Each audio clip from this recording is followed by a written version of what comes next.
Good evening. Tonight's tale is The Winter Bride. The old manor stood cloaked in a winter's silence, the wind whistling tales of forgotten sorrows. Gothic felt the familiar pull, a whisper of spectral need that only she could heed. Tonight, it was a bride made of frost, begging for salvation.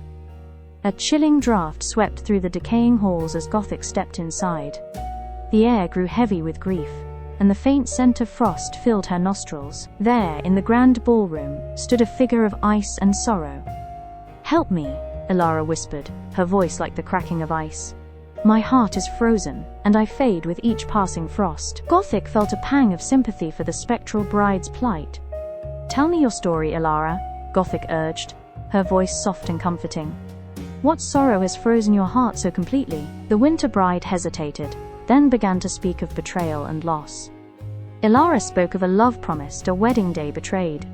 Her groom had vanished, lured away by another, leaving her at the altar, her heart shattered into a million icy shards. Gothic listened intently, her violet eyes filled with empathy. She knew the sting of betrayal, the ache of a broken heart. She understood Elara's icy prison. "Forgiveness is the key, Elara," Gothic said gently. "Release the bitterness, the anger, and allow warmth to return to your heart." But the winter bride shook her head, her icy tears freezing as they fell. "He doesn't deserve my forgiveness," Elara cried, her voice echoing with icy rage. "He condemned me to this eternal winter." Her form flickered, threatening to vanish completely. Gothic knew she had to act quickly. Drawing upon her own past sorrows, she shared her story of heartbreak and healing, offering Elara a path to liberation. As Gothic spoke, a flicker of warmth ignited within Elara's icy heart. The frozen flowers on her gown began to thaw, releasing a delicate, sweet fragrance.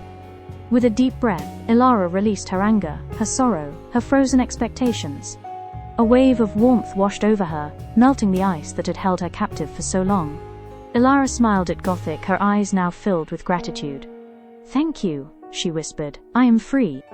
With a final, gentle sigh, she faded away, leaving behind only the faint scent of spring flowers. We do hope you enjoyed tonight's tale. Please like and subscribe to hear more Gothic tales.